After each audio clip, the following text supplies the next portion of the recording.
بسم الله الرحمن الرحيم السلام عليكم ورحمة الله وبركاته إن الحمد لله نحمده ونستعينه ونستغفره ونعوذ بالله من شرور أنفسنا ومن سيئات أعمالنا من يهده الله فلا مضل له ومن يضلل فلا هادي له أشهد أن لا إله إلا الله وحده لا شريك له وأشهد أن محمدا عبده ورسوله لا نبي بعد وبعد.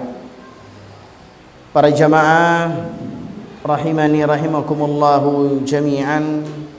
Alhamdulillah Allah Subhanahu wa taala memperjumpakan kita kembali di dalam majelis ta'lim yang penuh berkah ini, yang mana kita mendengar syariat-syariat Allah dan Rasulnya.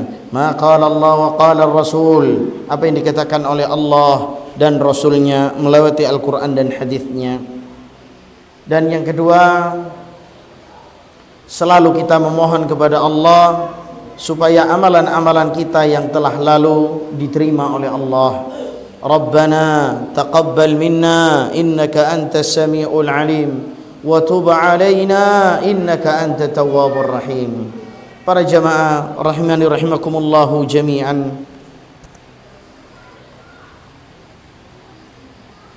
mudah-mudahan Allah Subhanahu wa taala mengabulkan semua doa-doa kita. Mudah-mudahan Allah Subhanahu wa taala mempertemukan kita kepada bulan Ramadan berikutnya. Kemudian pada hari ini para jamaah, pada bab yang panjang, kita akan membahas tentang babun fi ahkami salatul idain.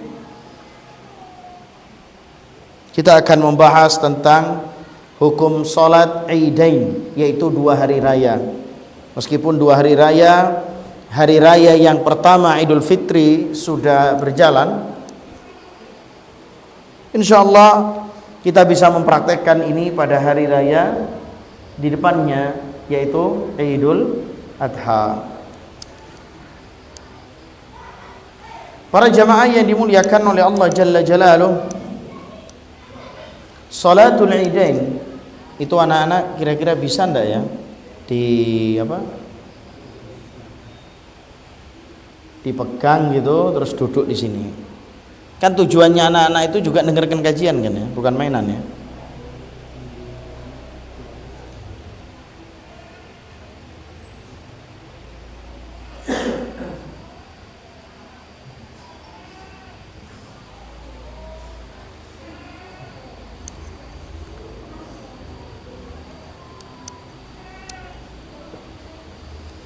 Baik, kita lanjutkan. Salatul Idain, Idul Fitri wa Idul Adha. Salat Idain itu adalah salat Idul Fitri dan Idul Adha. Masyru'atun bil kitabi wa sunnah, disyariatkan dari Al-Quran dan sunnah, wa ijma'il muslimin, dan ijma'nya kaum muslimin. وقد كان المشركون يتخذون أعيادا زمانية ومكانية. Orang-orang musyrik itu dulu memiliki hari Id. Mengenai waktunya, mengenai tempatnya, mereka mempunyai satu kebiasaan, sama seperti orang-orang Romawi ketika saat itu. Ya, orang-orang Arab jahiliyah juga memiliki hari Id yang mereka bermain-main di situ. Fa'abtalahal Islam, maka Islam membatalkan syariat lebaran mereka. Wa awwad anha Idul Fitri wa Idul Adha. Kemudian Allah Subhanahu wa taala menggantikan dengan dua hari raya Idul Fitri dan Idul Adha yang lebih baik daripada hari-hari tersebut. Syukran lillahi taala, bentuk syukur kita mensyukuri semua nikmat yang Allah berikan kepada kita ala adai hatainil ibadatainil azimatain, yang mana Allah Subhanahu wa taala memberikan dua hari raya, yaitu syariat agama yang besar kepada kita semua, yaitu Idul Fitri dan Idul Adha. Para jamaah yang dimuliakan oleh Allah Subhanahu wa taala, saum Ramadan wa haji Baitillahil Haram, di 2 hari raya itu berkaitan dengan puasa Ramadan, yang di situ ada diturunkannya Al-Qur'an, yang di situ juga ada 10 hari terakhir bulan Ramadan, di situ ada i'tikaf, ada Lailatul Qadar, dan kemudian hari Idul Adha di situ juga ada haji, yang mana kaum muslimin yang mampu untuk bisa berangkat ke mana? Ke Mekah.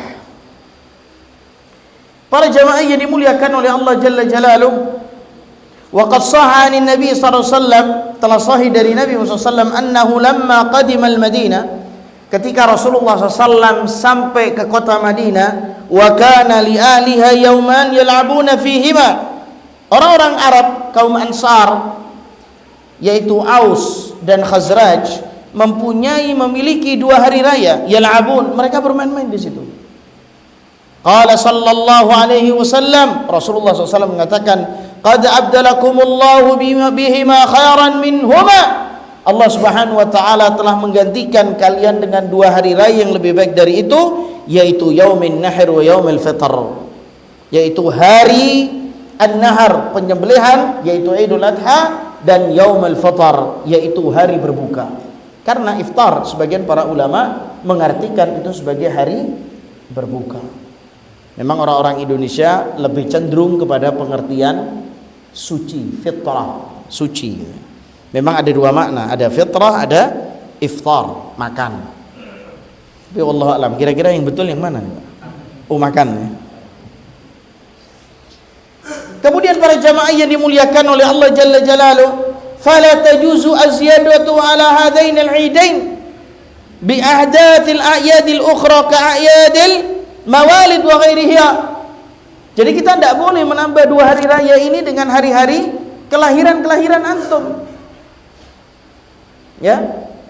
Dan sekarang kelahiran antum kalau diperingati para jamaah, itu sudah kayak hari raya, Pak. Ngundang, ngasih kebuli, ya. Ya, ulang tahun tidak boleh. Disyariatkan sedikitlah selamatan. Selamatan terlalu ke Indonesiaan. Kita Arabkan, tasyakuran. Jadi bagaimanapun ayat hari-hari raya itu, meskipun antum kait-kaitkan dengan bahasa Arab, maka tetap itu tidak bisa menjadi satu syariat.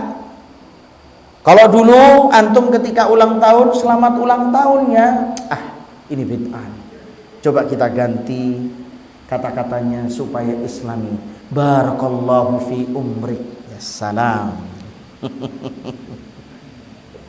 Jadi harus dikaitkan sama bahasa Arab sekarang nih, Pak. Supaya apa?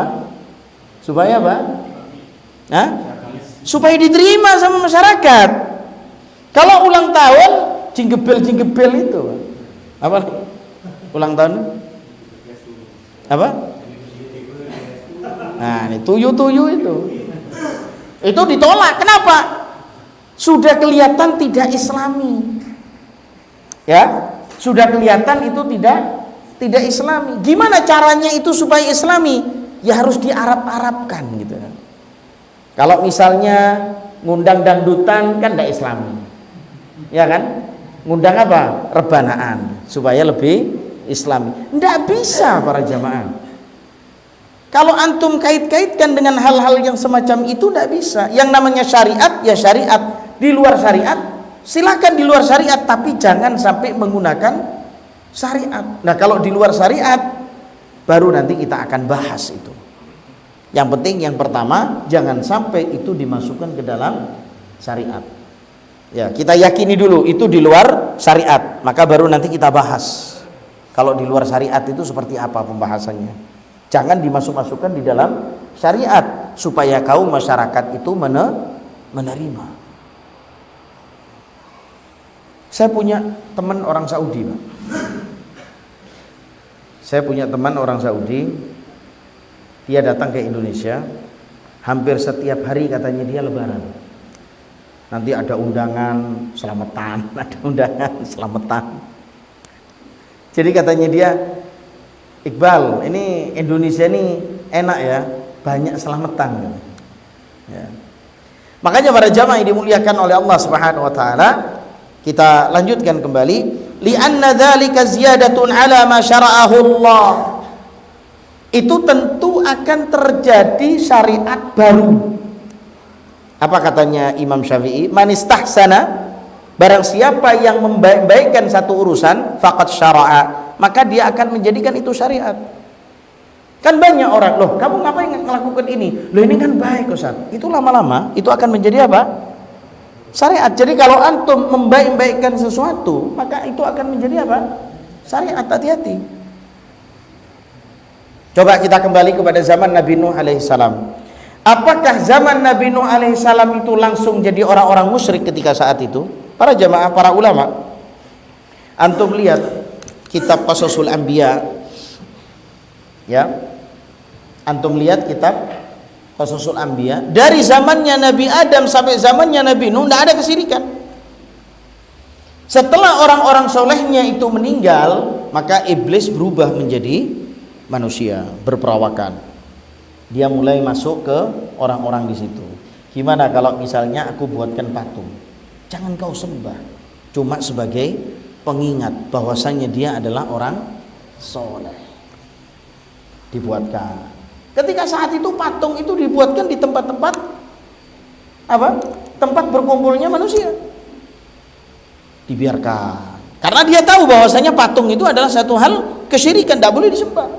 Ganti generasi anaknya, dikasih tahu sama bapaknya, jangan nyembah patung loh ya, karena patung itu kesyirikan.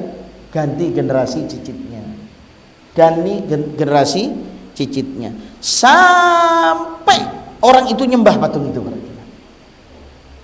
Jadi iblis itu telaten, masa antum tidak telaten?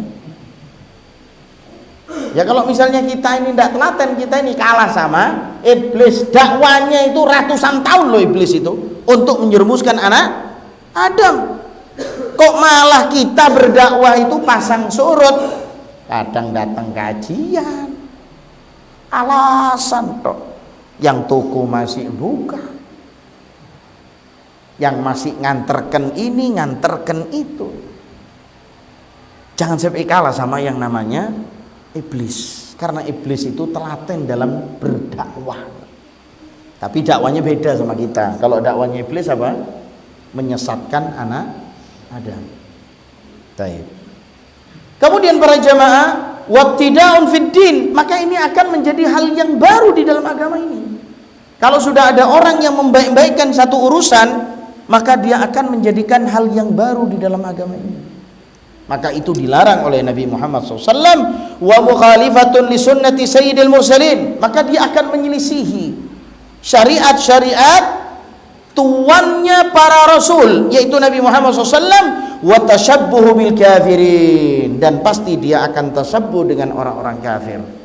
Maka para jamaah, kalau antum keluar dari syariat Islam, bisa dinyatakan kebanyakan orang itu akan meniru orang-orang kafir. Di Indonesia dulu, mulai dari dulu tidak ada yang namanya pesta Halloween misalnya.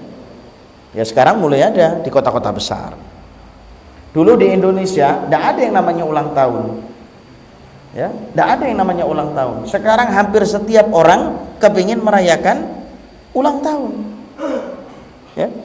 Maka ketika seseorang itu keluar dari syariat Islam, maka dia akan meniru syariatnya orang lain.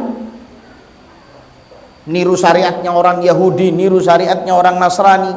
Salah satu contoh bentuk nirunya mereka adalah hari Valentine tanggal 14 Februari. Mereka tidak tahu ceritanya seperti apa, yang penting asik saling membagi coklat. Nah ini saya dapati para kaum muslimin, suami istri sudah kawin 14 Februari keluar cari coklat, terus difoto di medsos, aku cinta kamu. Ini apa Pak? Ini kan syariat baru ini. Jadi para jamaah, ketika antum keluar, kita keluar dari syariat Islam, maka antum pasti akan menggunakan syariatnya orang lain. Minimal itu, maksimalnya modifikasi sendiri syariat tersebut. Hati-hati, makanya kita jangan sampai keluar dari syariatnya Nabi Muhammad SAW. Sawa'un summiyat a'yadan Meskipun dia dikasih nama dengan nama-nama hari Id, au dzikrayat, atau hari-hari peringatan, au ayyaman, au asabi, au a'waman, misalnya hari tahunan, hari pekanan misalnya namanya, kullu dzalika laisa minas sunnatil Islam. Semua itu bukan sunnah-sunnah Islam. Semua itu bukan syariat Islam, bal huwa min fi'lil jahiliyah. Bahkan itu adalah perbuatan orang-orang jahiliyah. Para jamaah, wa taqlidun li umamil kufriyah min ad-dawalil gharbiyah wa ghairiha. Maka ketika ada orang Islam, ya, orang manusia itu tahu ya, gatelan, Pak. Gatel. Maksudnya gatel itu kalau ndak ada acara dia acara no. Nah kalau antum ndak ada acara no, satean misalnya. Tidak ada masalah karena di situ memang tidak ada unsur syariat. Misalnya bakaran ikan misalnya, monggo. Tapi jangan sampai di situ ada syariat yang masuk. Itu adalah perkara yang mubah. Kemudian ketika antum keluar dari syariat Islam, antum akan mulai meniru budaya-budaya orang barat. Kenapa kok kita ini selalu niru budayanya orang barat, para jemaah? Kenapa para jamaah? Karena orang barat ini kelihatan oleh orang Indonesia ini ngetren. HP-nya orang barat ganti, orang timur ganti. Jadi kita ini kayak orang apa? Deso, Pak.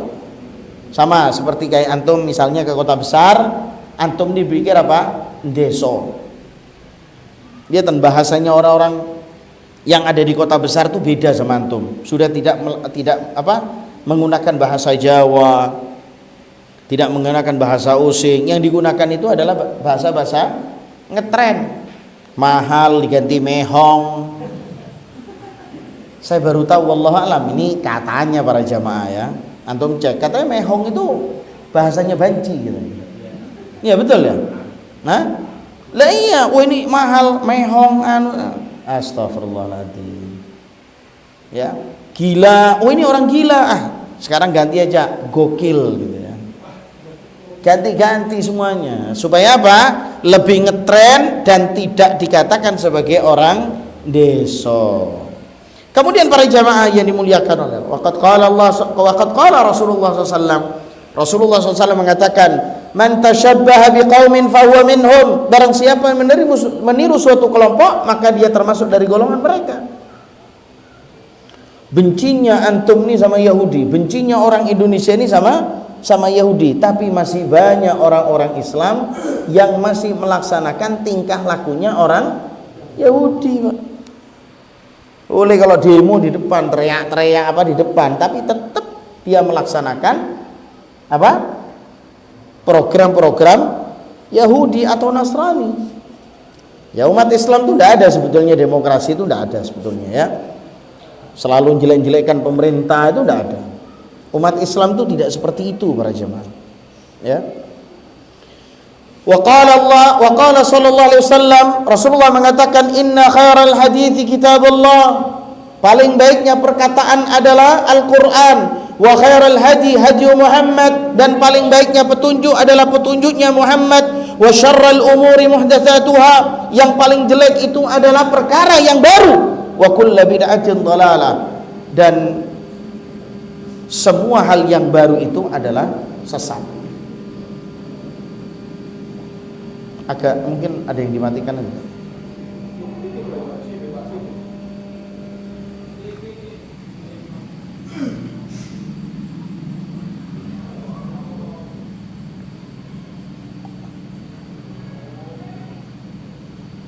Nas'alullah ayyariyana al-haqqa haqqa wa yarzuqna ittiba'a. Ya Allah, berikanlah kami penglihatan kepada yang hak itu adalah hak, dan berikanlah rezeki kami untuk mengikuti yang hak. Wa ayyarayana al-batila batila wa yarzuqna ijtinabah, dan lihatlah kami satu kebatilan adalah yang batil, dan berikanlah kami rezeki untuk jauh dari yang namanya kebatilan. Wa summiyal 'idu 'idan, kenapa dinamakan 'id? Li'annahu ya'udu wa yatakarrar kulla 'am, Dinamakan Id adalah suatu hal yang selalu berulang setiap tahun. Ya. Wali'annahu ya'udu bil faraj was surur. Karena hari Id itu adalah hari kebahagiaan, hari kesenangan, asik-asikan. Wa ya'udullahu fihi bil ihsan, dan Allah Subhanahu wa taala mengembalikan mereka dengan yang baik ala ibadihi, kepada hambanya, ala ithrin adaihim li ta'atihi bi siyami wal hajj. Kepada kenapa mereka diberikan hari Id? Karena Allah ingin memberikan kebahagiaan bagi orang-orang yang berpuasa dan orang-orang yang menjalankan haji. Makanya para jamaah, saya bingung, ndak puasa, ndak terawih, tapi mengikut lebaran. Ini saya bingung ini. Pada asalnya orang yang puasa itu yang mendapatkan lebaran, kebahagiaan. Lah kalau dia ndak puasa jangan ikut lebaran gitu loh, Pak. Yang gentle ngono loh. Nah, sekarang ndak pernah puasa, ndak terawih, ikut lebaran. Kok enak gitu. Wa dalilu ala masyru'iyyati salatil Id. Apa dalilnya tentang disyariatkannya salat Id? Qauluhu ta'ala, Allah Subhanahu wa taala mengatakan, berfirman, "Fashalli li rabbika wanhar." Maka salatlah untuk Tuhanmu dan sembelihlah. Maka dalil ini dikatakan salat Id, maksudnya apa? Salat dan sembelihlah. Ini berarti berkaitan dengan sembelihan. Berarti ini juga termasuk dalam syariat Idul Adha yang lebih mendahulukan salatnya baru kemudian menyembelih. Maka ketika antum menyembelih hewan kurban sebelum salat Id, maka antum dikatakan belum berkurban. Berarti antum harus mengulangi kurbannya setelah salat.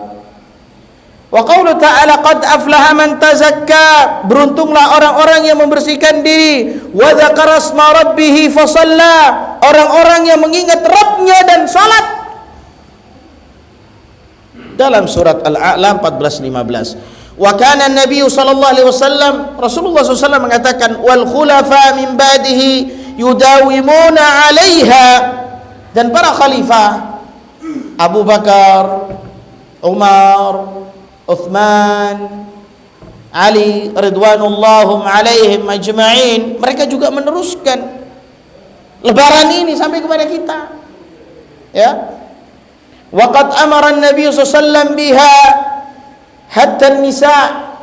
Nabi Muhammad SAW juga memerintahkan mereka kaum laki-laki, bahkan kaum wanita juga ikut lebaran. Fayusannu lil mar'ati huduruha ghaira mutatayyiba wala labisatin li thiyabi zinatin aw syuhra. Sampai-sampai oleh Rasulullah disunnahkan para wanita untuk hadir di dalam salat Id tanpa menggunakan minyak wangi dan tidak menggunakan pakaian-pakaian yang syuhra. Syuhra itu pakaian yang ya, istilahnya itu kelihatan kalau orang wow gitu ya. Ya, biasa orang lebaran kan pakai pakaiannya itu apa? Wow. Jadi orang lebaran itu kepingin apa? Tampil beda. Glamor syuhra itu ya. Ini tidak boleh dengan tampilan-tampilan. Apakah boleh wanita itu menggunakan minyak wangi? Ya boleh-boleh saja. Yang pertama ya di dalam rumahnya, di hadapan suaminya itu boleh. Kalau keluar jangan. Boleh pakai tawas? Boleh. Karena tawas juga tidak terlalu menyengat. Jadi jangan sampai tidak boleh pakai minyak wangi terus bablas, Pak. Tidak pakai minyak wangi, Pak. Ajur itu. Jangan, boleh. Maka para wanita itu pakai minyak wangi ketika bersama suaminya. Kalau sekarang beda.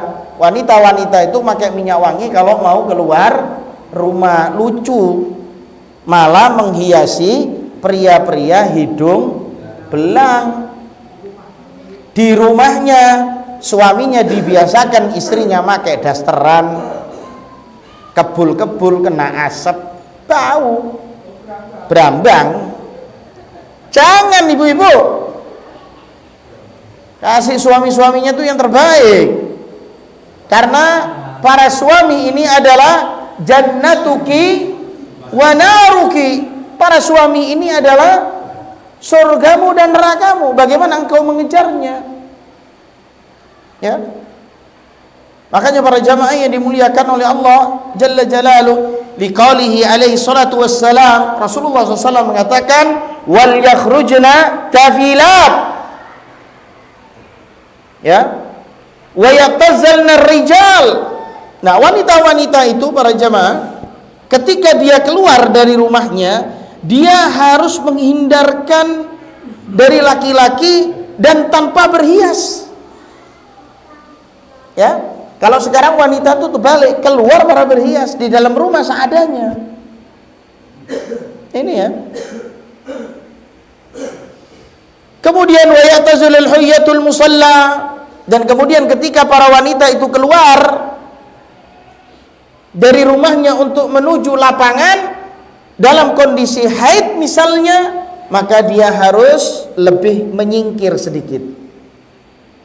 Jadi lebih menyingkir, jangan ikut-ikutan di dalam area sholat. Mungkin dikasih tempat duduk agak jauhan sedikit lah, atau di luar tempat sholat tadi.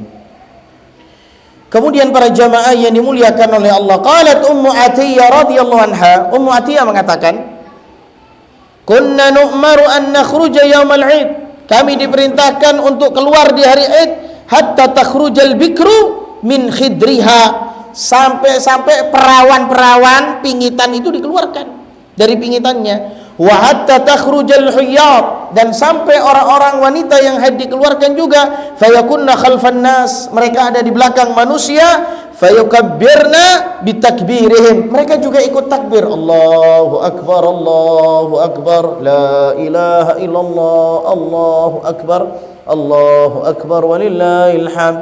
Ini juga sebagai dalil bahwasanya wanita yang haid boleh baca Quran. Ya, kalau ada wanita haid tidak boleh baca Quran, gimana nanti apalannya?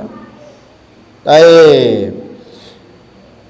Wa yad'una bidu'aihim, mereka juga boleh berdoa ketika saat itu bersama mereka.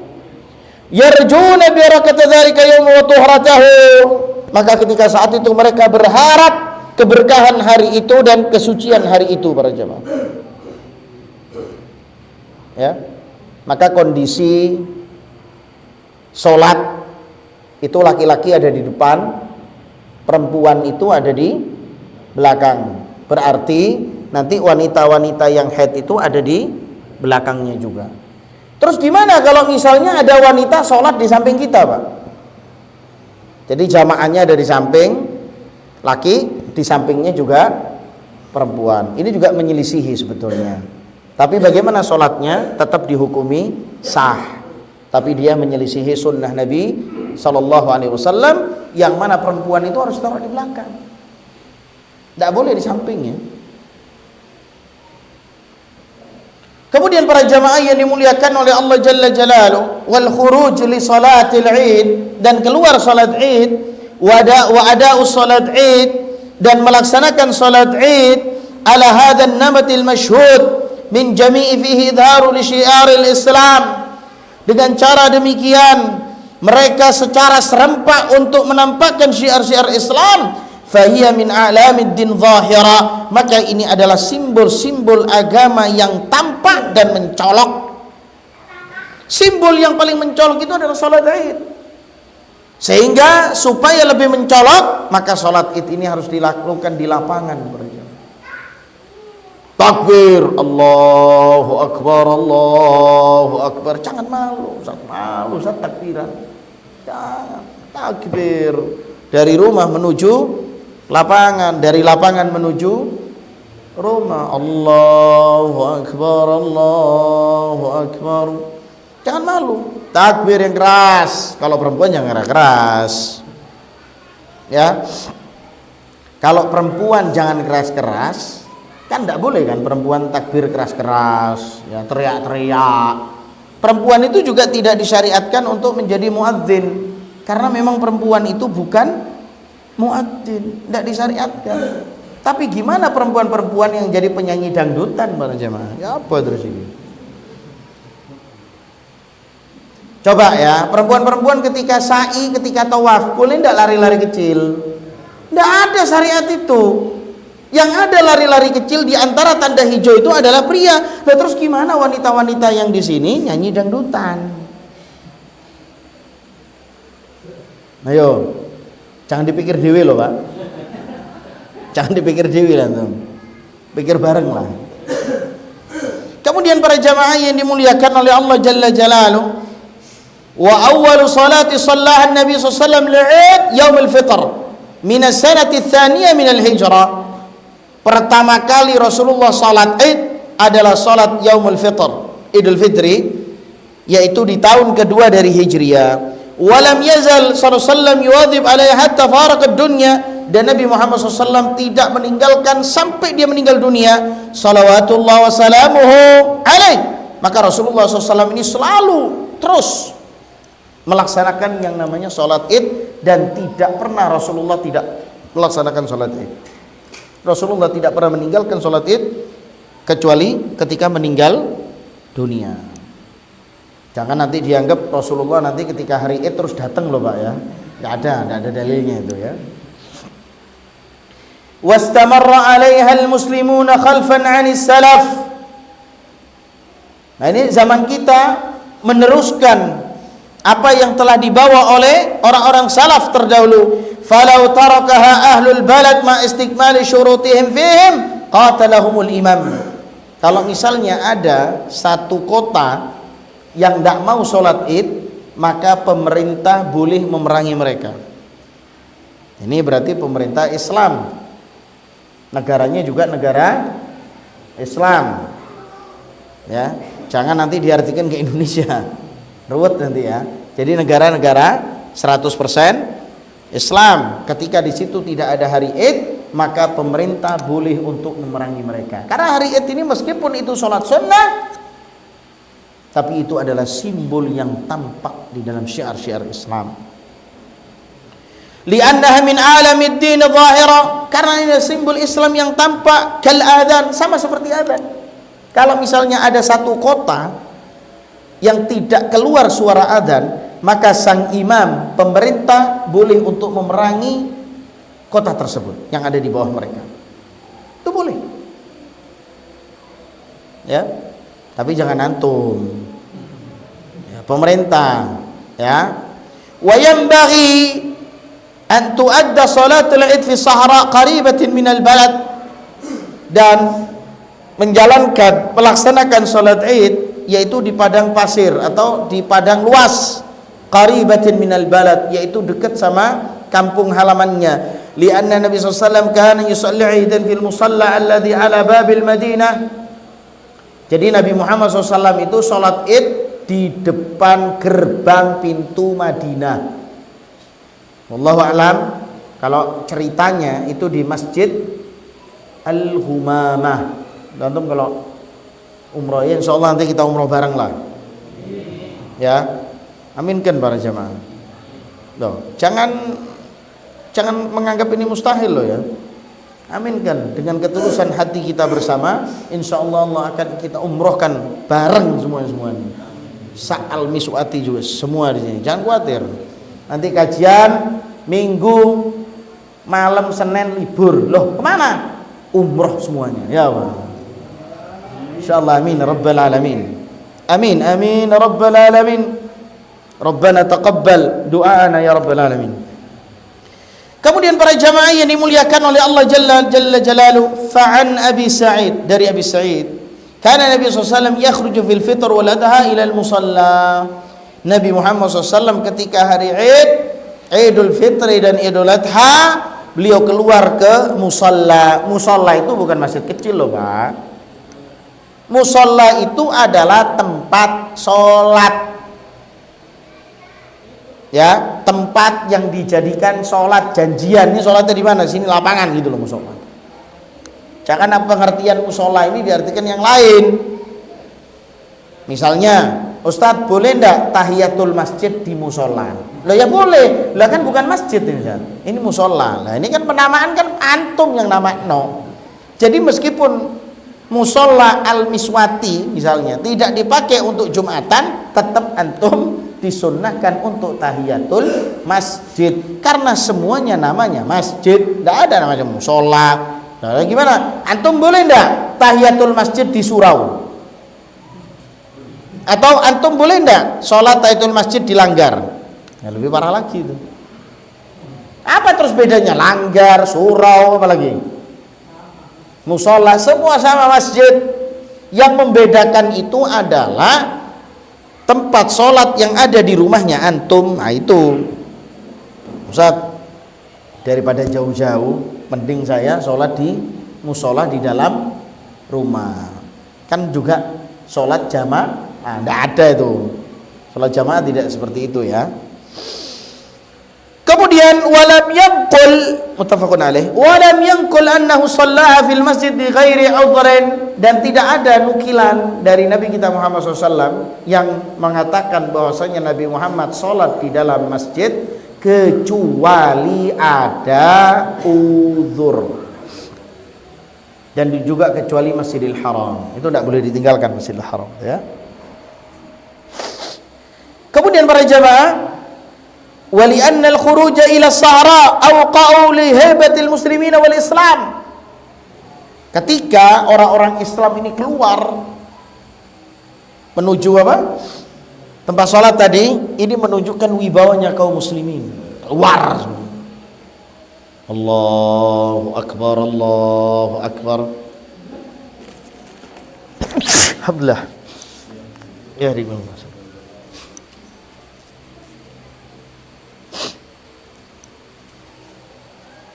Ketika saat itu para jamaah, seandainya nanti mudah-mudahan Allah menghajikan antum semua tanggal 9 Dzulhijjah, hari Arafah, ketika pagi hari itu orang keluar semua, yang dari rumah, yang dari bukit, sama pakaian putih-putihnya keluar. Subhanallah, ada yang jalan, ada yang naik mobil, ada yang naik bis, semua menuju satu tempat, yaitu pada Arafah. Subhanallah, mudah-mudahan Allah memberikan kita rezeki semua untuk haji para jemaah. Kemudian wa azharu li syari'id-din. Kenapa kita harus ke lapangan? Karena ini adalah izhar, menampakkan syiar Islam, wala masyaqqa fi dzalik, dan ini bukan satu hal yang sulit. Jangan sampai nanti antum diminta untuk mengadakan sholat id sulit, nggak usah wes, jangan Pak. Kalau jamaahnya antum, masyarakatnya antum minta antum takmir untuk mengadakan sholat id, adakan, karena itu syiar Islam. Kemudian li adami takarrurihi, kan sholat id paling cuma setahun 2 kali loh. Masa mau sholat id terus? Cuma 2 kali sholat id itu. Illa fi Makkah al-Musyarrafah, kecuali di Mekah asy-Syarifah, Mekah yang mulia. Fa innaha tusalli fil Masjidil Haram, dan ketika di Mekah itu harus sholat id di Masjidil Haram. Itu para jamaah ya. Ya. Jadi kalau sholat id di Masjidil Haram tidak boleh ditinggal, karena syariatnya beda Pak. Karena syariatnya beda. Kalau Masjidil Haram antum lakukan sholat apa? Sholat id di Masjidil Haram. Jangan antum keluar dari Masjidil Haram. Enggak. Wa yabda waktu salatil id idza irtafa'at syamsu ba'da tulu'iha qadra ramhin. Dimulai sholat id itu setelah matahari itu naik setinggi tombak. Naik setinggi tombak itu gimana maksudnya para jemaah?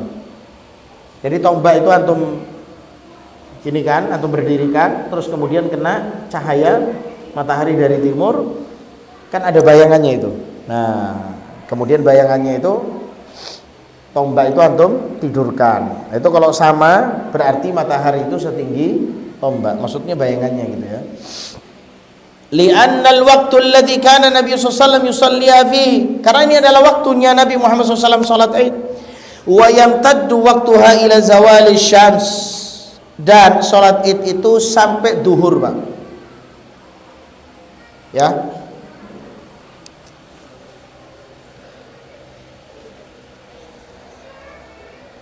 Kemudian fa illam yu'lam bil id illa ba'da zawal. Gimana misalnya antum tahu sholat id, baru tahu hari itu id setelah duhur? Pernah tidak terjadi itu? Pernah? Pernah, Pak, di Indonesia zamannya Pak Harto. Zamannya Pak Harto pernah itu. Gimana kalau misalnya kabarnya 1 Syawal itu setelah sholat duhur? Sallu minal ghad qada'at, antum sholat besoknya qada' sholat id. Lamma ruya Abu Umair ibn Anas an Umuma lahu minal ansar, yang diriwayatkan oleh Abu Umair ibn Anas dari Umuma lahu minal ansar, ya, yaitu dari orang-orang Ansar. Qalu humma alaina hilal, ketika saat itu hilal itu tidak kelihatan, hilal Syawal tidak kelihatan. Fa asbahna siyaman, kita lanjut puasa. Faja'a raqbun fi akhirin nahar, ada penunggang yang dia datang di akhir siang. Fasyahidu annahum ra'aul hilal bil ams, dia bersaksi bahwasanya dia sudah melihat apa? Bulan kemarin. Fa amara Nabi SAW an-nas, dan Nabi Muhammad SAW memerintahkan manusia ayyuftiru min yaumihim, yaitu supaya berbuka di hari itu, wa ayyakhruju ghadan li'idihim, dan besok keluar untuk salat id. Jadi kalau misalnya antum baru tahu 1 Syawal itu setelah salat duhur atau di waktu duhur, maka salat id antum laksanakan keesokan harinya sebagai qadha. Kemudian para jamaah, rawahu Ahmad wa Abu Dawud ad-Daruqutni wa hasanahu wa sahu jama'atu min al-huffaz. Falau kanat tu'adda ba'da zawal, kalau misalnya dilaksanakan setelah sholat duhur, lamma akharahan Nabi SAW ila al-ghad, dan Nabi Muhammad SAW mengakhirkan sholat id sampai besok. Wali anna sholat id syuri'a laha al-ijtima'ul am. Kenapa Nabi Muhammad SAW ketika tahu siang hari tidak sholat id ketika saat itu? Kenapa? Kok Nabi Muhammad malah menunda untuk melaksanakan besok? Karena sholat id itu harus ijtima' manusia, jamaah yang kumpul itu besar. Jadi kalau misalnya Rasulullah memerintahkan sholat id ketika duhur itu berjamaah, maka yang ikut sholat akan sedikit. Sehingga bagaimana supaya orang yang sholat id itu banyak, maka dia menunggu Rasulullah SAW sampai keesokan harinya, dan dikabarkan bahwasannya besok kita sholat id, supaya mereka semua datang. Kemudian fala budda ayasbiqaha waqtun yatamakkanun nas min at-tahayyu ilaha, supaya orang-orang itu mempersiapkan diri untuk salat id. Ya. Wa yusannu taqdimu salatil adha wa ta'khiru salatil fitr. Dan di dalam dua hari raya ini, yaitu mendahulukan salat Idul Adha, mengakhirkan salat Idul Fitri. Kenapa?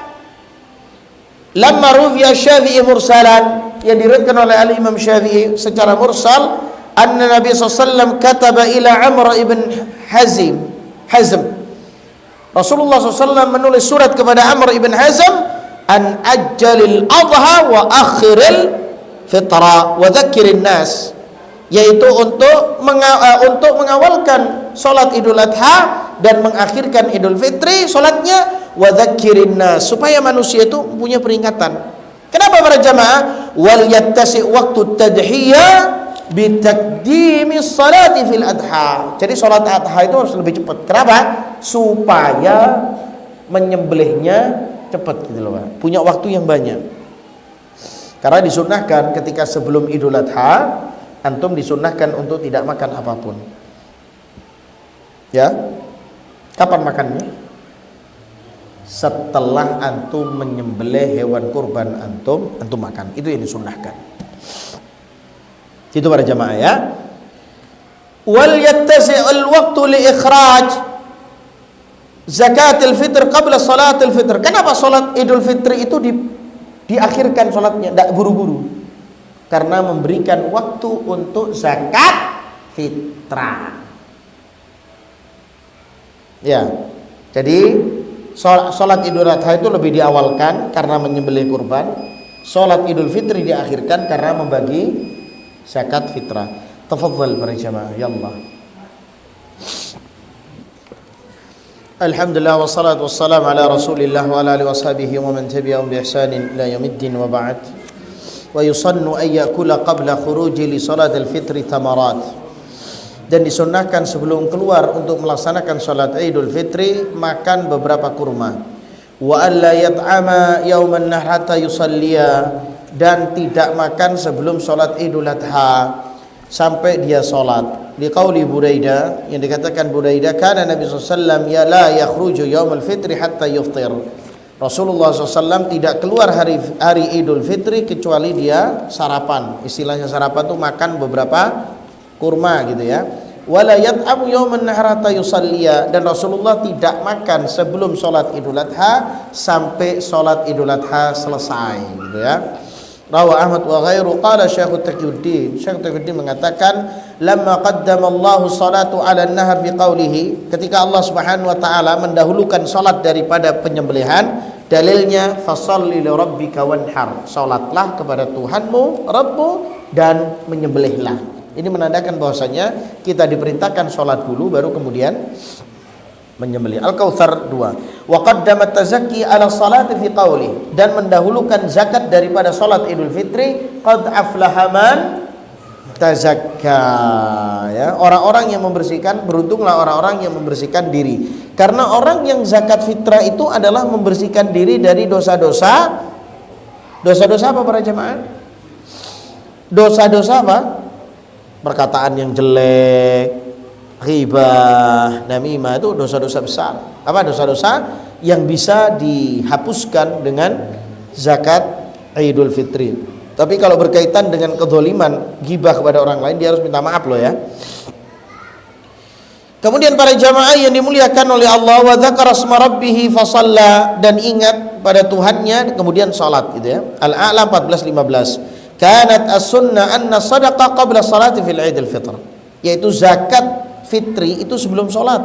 Wa anna dzabah ba'da salati fil Idin nahar, dan menyembelih itu setelah salat ya di dalam Idul Adha.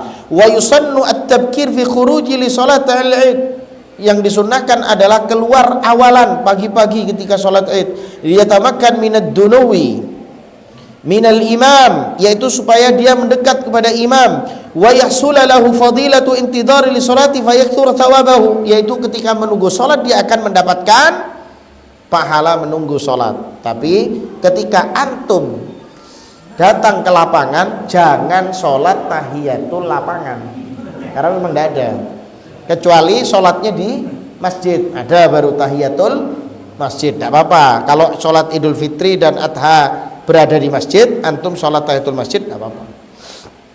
Gitu para jamaah ya. Kemudian para jamaah, wa yusannu ayatajammal al-muslim li sholatil Id, dan juga disunnahkan untuk mempercantik diri di sholat Id, bilubsi ahsanat thiyab, menggunakan baju yang paling bagus yang dimiliki. Li haditsin Jabir radhiyallahu an, Jabir mengatakan, kanat lin Nabi sallallahu alaihi wasallam jubbatun, Nabi Muhammad itu punya jubah, yalbasuha fil Idain wa yaumil Jum'ah. Rasulullah menggunakan itu di 2 hari Id dan hari Jumat. Jadi antum kalau punya jas dipakailah ketika Jumatan. Jangan cuma kawin tok gitu loh Pak. Nanti ketika antum pakai jas, istri antum nyangka antum mau kawin gitu loh. Mau kawin lagi ya nanti. Ya Jumatan pakai jas lah. Coba mulai dari sekarang. Itu ya. Punya jas ya Pak Andi ya. Masih ada kan yang dulu kan? Nah, ini bisa dipakai. Pakai jas lah ketika apa? Jumatan, ha? Iya. Rawahu Ibnu Khuzaimah fi sahihi wa an Ibnu Umar annahu kana yalbasu fil 'Idin ahsana thiyabih, dan dari Ibnu Umar bahwasanya Nabi Muhammad SAW menggunakan pakaian di 2 hari Id, pakaian yang paling indah yang beliau miliki, bi isnad rawahul Baihaqi. Tapi wallahu alam shawab. Kita lanjutkan dengan tanya jawab. Waktu musim haji di Mekah, apa ada yang sholat Idul Adha di Mekah? Banyak. Tidak semua orang Mekah itu haji, Pak. Ya, karena orang Arab Saudi itu haji dibatasi 5 tahun sekali. Jadi kalau dia sekarang ini sudah haji, 5 tahun berikutnya dia tidak boleh haji. Dan kemudian orang-orang yang ada di Jeddah, Madinah, seluruhnya, kalau tidak ada urusan haji, meskipun dia orang Arab Saudi, tidak boleh masuk Mekah. Tidak boleh masuk Mekah. Kalau mau masuk Mekah setelah haji. Jadi kemungkinan besar adalah orang-orang Mekah yang sholat Id di Ka'bah, di Masjidil Haram. Banyak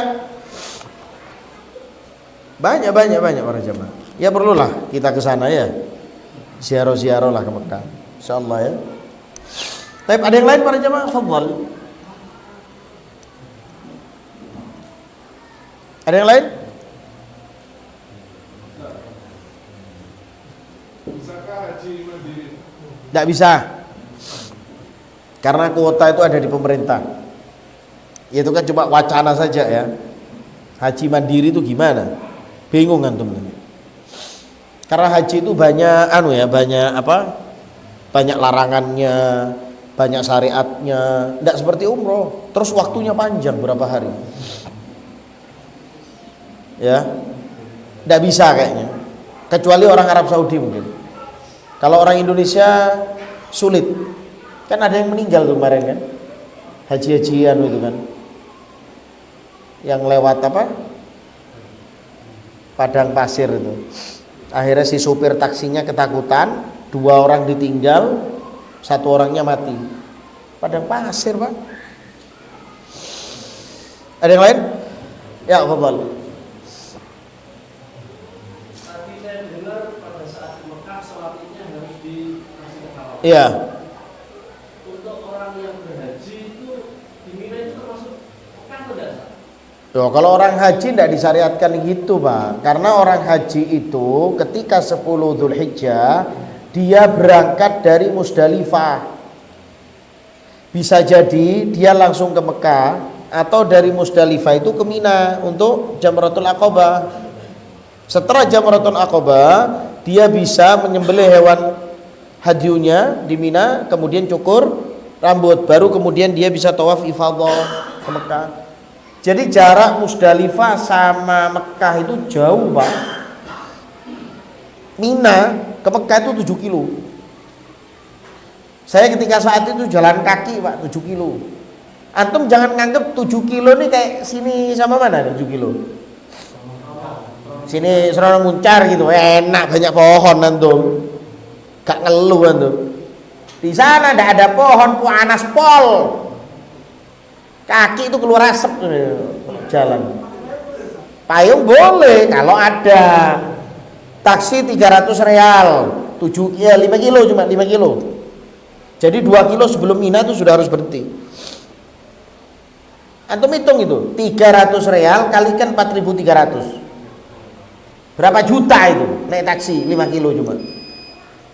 Akhirnya jalan kaki ke Mina ketika saat itu anak. Dari tawaf ifadah jalan kaki menuju Mina. Itu kalau haji sendiri ya kayak gitu ruwetnya.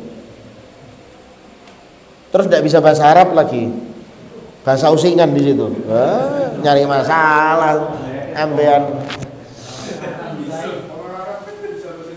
Ya, bahasa Indonesia kan cuma berapa? 100, 200. Ada satpam tuh ngomong, ayo maju, kata satpam. Teman saya ngomong, mau kemana majunya? Diem dan dia. Nggak bisa jawab. Antum jangan terpengaruh yang ada di medsos, Pak. Jokowi, Prabowo. Ditanyai apa nggak ngerti dia.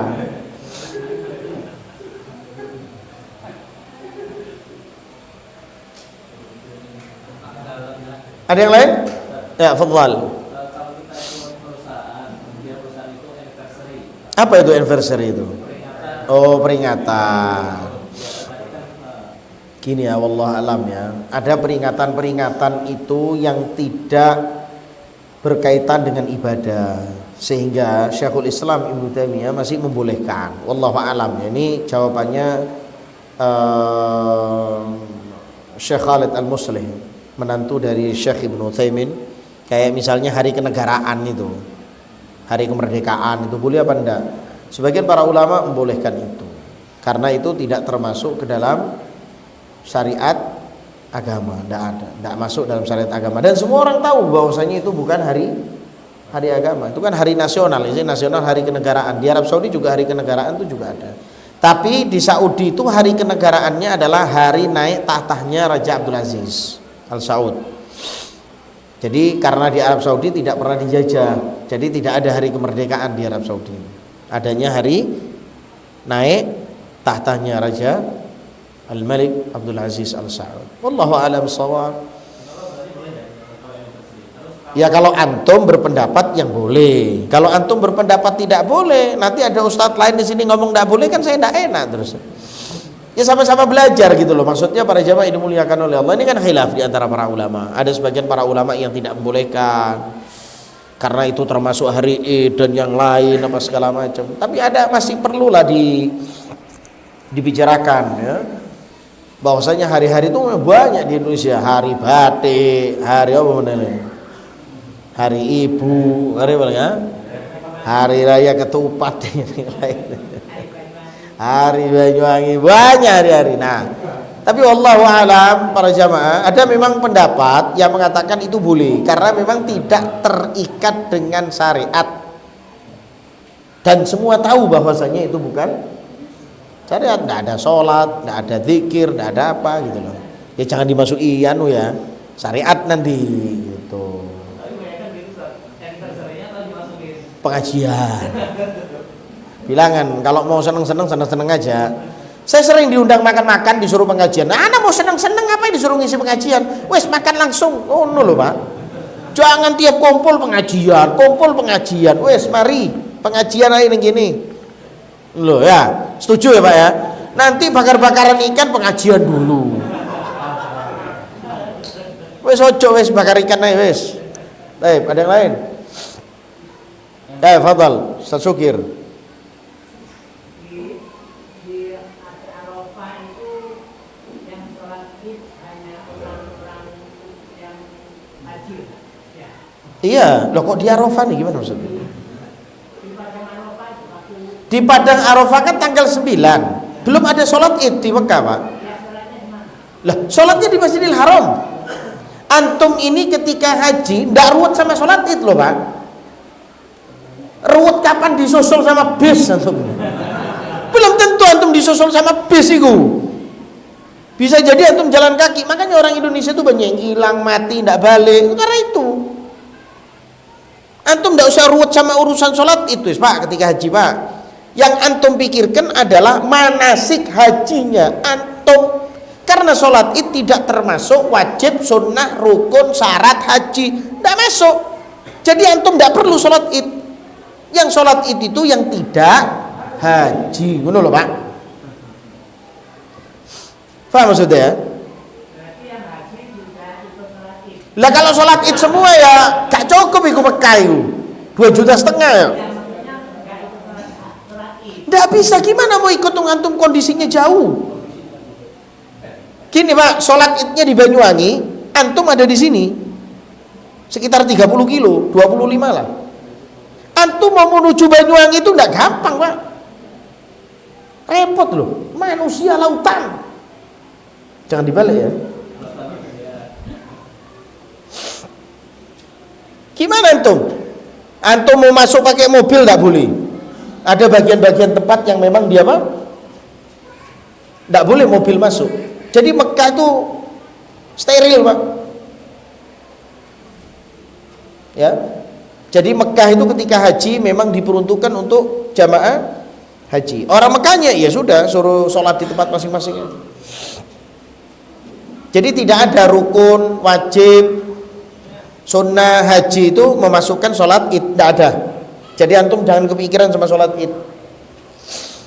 Antum itu Jumratul Aqabah, di Musdalifah, di Mina, itu kerjaan antum tuh di situ. Sedangkan Mina paling dekat sama Mekah itu 7 kilo. Sekitar itu. Dan itu pun sulit untuk mencapainya, Pak. Minimal antum harus jalan 2 kilo untuk nyari taksi.